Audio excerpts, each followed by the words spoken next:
नमस्कार दोस्तों। तो रशिया यूक्रेन के वॉर में एक बड़ा अपडेट यहाँ पर यह आया है कि पोलैंड भी अब इस वॉर में बहुत ज़्यादा सक्रिय हो चुका है और पोलैंड में भी कुछ कुछ इसका इम्पैक्ट दिखना शुरू है। ना ही सिर्फ पोलैंड में बल्कि बॉर्डरिंग कंट्रीज़ में भी अब इसके इम्पैक्ट दिखने शुरू हो चुके हैं।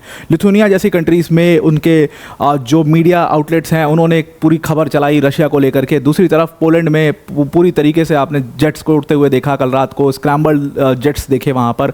और इस सब का कारण क्या है कि रशिया ने अब और ज़्यादा इंटेंसिफाई कर दिया है अपने अटैक्स को यूक्रेन के ऊपर। और यूक्रेन के ज़ेलेंस्की पूरी तरीके से हाथ पैर मार करके कोशिश कर रहे हैं किसी तरीके से रशिया को के ऊपर दबाव बने, रशिया के ऊपर किसी तरीके से लोग जो है सैंक्शंस लगाएं। दूसरी तरफ रशिया ने अब आर्कटिक ओशन में भी अपना फ्लैंक तैयार कर लिया पूरी तरीके से और आर्कटिक ओशन को भी डोमिनेट करने की पूरी रणनीति बना ली है। ये सब कुछ आज हम इस वीडियो के अंदर में डिस्कस करने वाले हैं। बट वीडियो में आगे जाने से पहले एक बड़ी अनाउंसमेंट अनअकैडमी टीम की तरफ से कि अगर आप यूपीएससी सीएससी 2026 और 27 की प्रिपरेशन कर रहे हैं तो अनअकैडमी आपके लिए वो अपने फाउंडेशन बैच को लॉन्च कर चुका है। 19,999 का प्राइस है, प्लस इसमें 12 मंथ्स का फ्री एक्सटेंशन आपको यहाँ पर प्रोवाइड किया जाएगा। जीएस सीसैट टेस्ट सीरीज सब कुछ इसमें कवर किया जाएगा। मेंस की टेस्ट सीरीज का इवैल्यूएशन होगा, डेडिकेटेड डाउट सॉल्विंग सेशन होंगे और 1-to-1 मेंटरशिप सेशन भी इसमें होंगे। अब आते हैं अपने टॉपिक के ऊपर वापस। देखिए क्या हुआ है। सबसे पहले कि रशिया ने यूक्रेन के ऊपर बहुत बड़ा ड्रोन और मिसाइल से अटैक किया। खास बात अब यह है कि अब रशिया उतने ड्रोन्स इस्तेमाल कर रहा है इस पूरे अटैक के अंदर में जितने वो पूरे महीने में अटैक करता था, जितने ड्रोन से उतना वो दिन में इस्तेमाल कर लेता है। 3 साल से युद्ध चल रहा है। पहले बहुत स्लो फेजेस में युद्ध शुरू हुआ, लेकिन अब उसको पूरी तरीके से रशिया इंटेंसिफाई कर चुका है। वो साफ साफ दिख रहा है अटैक के द्वारा। तो मंडे को क्या हुआ, सुबह सुबह इनके यूक्रेन के ऊपर अटैक हुआ। पूरी तरीके से यूक्रेन का जो अलार्म है वो 6 घंटे तक बजता रहा और लोग वहाँ पर परेशान होते रहे। लेकिन एक बड़ी डेवलपमेंट इसमें यह देखी गई कि पोलैंड में मिलिट्री जेट्स जो थे वो बहुत आपाधापी दिखी मिलिट्री जेट्स की, और पोलैंड बहुत इसमें सक्रिय दिखा, पोलैंड बहुत एक्टिव दिखा। क्योंकि ऐसा बताया जा रहा है कि कुछ जो जेट्स हैं, कुछ जो ड्रोन्स हैं वो पोलैंड में भी एंटर किया है। अब इसके ऊपर कोई पुख्ता नहीं है, इसके ऊपर ये पुख्ता खबर नहीं है। हालांकि कहा जा रहा है कि पोलैंड पर भी असर हुआ है इसका, लिथुआनिया पर भी असर हुआ है। कुछ पुलिस ऑफिशियल्स को ये भी कहा देखा गया कि कुछ अनमैन्ड एयरक्राफ्ट थे उनको आते हुए हमने देखा है, उनको हमने न्यूट्रलाइज किया है और 100% ये रशियन एयरक्राफ्ट होंगे क्योंकि वो बेलारूस के बॉर्डर से ये हमारे बॉर्डर में घुसे हैं। ये बात लिथुआनिया ने बोली है और पोलैंड में भी सेम यही चीज़ देखी गई है। अब now this is getting serious and serious and serious. अब यूक्रेन की बात करें अगर, तो यूक्रेन का जो एयर डिफेंस सिस्टम है, उन्होंने कहा जो एयरफोर्स है यूक्रेन का, एयरफोर्स, आर्मी, नेवी, पूरा सब तो लगे ही हुए हैं। यूक्रेन के एयर डिफेंस सिस्टम की बहुत तारीफ हो रही है।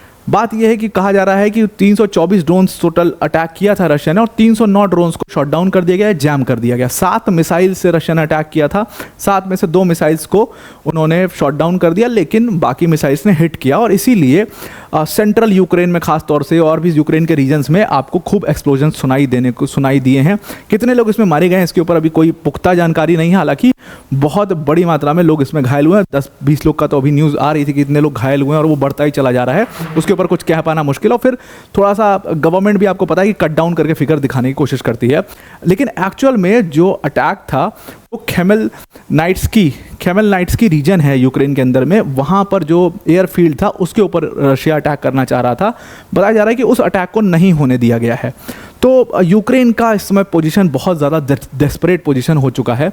अब रशिया का अगर आप चेंज देखें स्ट्रैटेजी में, तो पिछले वीक रशिया ने 728 ड्रोन्स का इस्तेमाल किया है और ये लगातार बढ़ते चला जा रहा है। और इसीलिए पूरी तरीके से जुलाई 9 से ही उसने अपने पूरे अटैक को इंटेंसिफाई किया है। और अब आप देख रहे होंगे कि ये जो यूक्रेन का इंफ्रास्ट्रक्चर है, जो यूक्रेन का सिविलियन इंफ्रास्ट्रक्चर है, उसको भी टारगेट करना शुरू कर दिया गया है। और ऐसा पहली बार हुआ है पिछले मंथ में, जून के मंथ में, जितने लोग 3 साल में नहीं मरे हैं यूक्रेन के अंदर, पिछले मंथ में उससे ज़्यादा लोगों को मारा गया है, उससे ज़्यादा लोगों की जानें गई हैं। लगभग 232 लोगों की जानें वहाँ पर गई और 1343 लोग उसमें इंजर्ड हुए। बताया जा रहा है कि ये नंबर जुलाई में और ज़्यादा बड़ा होगा और ये नंबर इतना बड़ा हो सकता है कि इसको रोक पाना बहुत मुश्किल हो जाएगा। इसको रोकना बहुत ज़रूरी है और इसीलिए बहुत डेस्परेट होकर ज़ेलेंस्की ने, ये सब कुछ हुआ क्यों? एक्चुअल में Zelensky is in talks with a lot of leaders. वो मैक्रॉन से डिस्कस किया उन्होंने उर्सुला वॉन डर लेyen से डिस्कस किया कि भाई क्या करना चाहिए इसका। यूरोपियन यूनियन की जो चीफ हैं उर्सुला, उनसे डिस्कस किया और उन्होंने कहा कि जल्दी इसके ऊपर सैंक्शंस लगाइए रशिया के ऊपर, अदरवाइज रशिया विल एनाइलेट अस और हमारे लिए एक बहुत बड़ी समस्या हो जाएगी, इसीलिए सैंक्शंस बहुत जल्दी लगाने पड़ेंगे। अब इसके बाद जैसे ये सब बातचीत जो जैसे जैसे ज़ेलेंस्की ज़्यादा सक्रिय हो रहे हैं, जैसे जैसे वो एक्टिव हो रहे हैं, मीटिंग्स कर रहे हैं, वैसे रशिया अपने अटैक्स को और ज़्यादा इंटेंसिफाई करता चला जा रहा है। दूसरी तरफ now Russia has also started to dominate the Arctic Ocean. उसको समझ में आ चुका है कि बेरेंट सी के ऊपर कब्जा करना बहुत ज़्यादा ज़रूरी है, बिकॉज बेरेंट सी एक तो ये नेटो लाइन है और नेटो लाइन की कंट्रीज़ वहाँ मौजूद हैं, नेटो की कंट्रीज़ वहाँ मौजूद हैं, उनको एक जवाब देना बहुत इंपॉर्टेंट है। और ये सीधा सीधा एक तरीके से मैसेज अब नेटो को रशिया ने दे दिया है। एक्चुअल में रशिया ने किया क्या है कि बहुत बड़ी एक्सरसाइज 3-4 दिन पहले, 5 दिन पहले लगभग, बहुत बड़ी एक्सरसाइज शुरू करी जिसका नाम है एक्सरसाइज जुलाई स्टॉर्म। एक्सरसाइज मैरीटाइम एक्सरसाइज जुलाई स्टॉर्म एक्चुअली कोई बहुत सिंपल सी एक्सरसाइज नहीं है। ये all over the line Russia की, क्योंकि रशिया की कोस्ट लाइन बहुत बड़ी है, तो ऑल ओवर दी लाइन ये एक्सरसाइज करते हैं, ना ही सिर्फ आर्कटिक में बट उसके साथ पैसिफिक में, बाल्टिक में, कैस्पियन में, हर जगह पर ये एक्सरसाइज होती है। अपने आप में बहुत बड़ी एक्सरसाइज है और इस बार और ज़्यादा बड़े तरीके से रशिया इसको कर रहा है। उनका स्टेटमेंट इस बारे में आ चुका है। उन्होंने क्या किया है कि उन्होंने ड्रिल शुरू किया है अपने नॉर्दर्न फ्लीट के साथ इस बार, जो कि मतलब जो मैंने अभी आपको बताया बेरेंट सी के पास, वहाँ पर इसको शुरू किया है। और बेरेंट सी पे अपनी जो वेस्टर्न मिसाइल सिस्टम है उसको वहाँ पर डिप्लॉय कर दिया है, जिसके कारण वहाँ की जो कोस्ट लाइन है उसमें गैमा गैमी और बढ़ चुकी है। क्योंकि देखिए अगर आप इसको मैप से देखने की कोशिश करेंगे, ये बेरेंट सी है, यहाँ पर आपको बेरेंट सी दिखाई दे रहा है, ये रशिया का लाइन है। अब क्या है कि यहाँ पर आप देख लोगे बेरेंट सी और Arctic, Barents sea is a gateway, is a kind of a gateway to Arctic ocean. But problem यह है कि इधर कुछ आइलैंड्स हैं, फ्रांस जोसेफ लैंड जो कि रशिया के हैं, और इधर जो आपको स्वालबार्ड दिख रहा है ये नॉर्वे का है।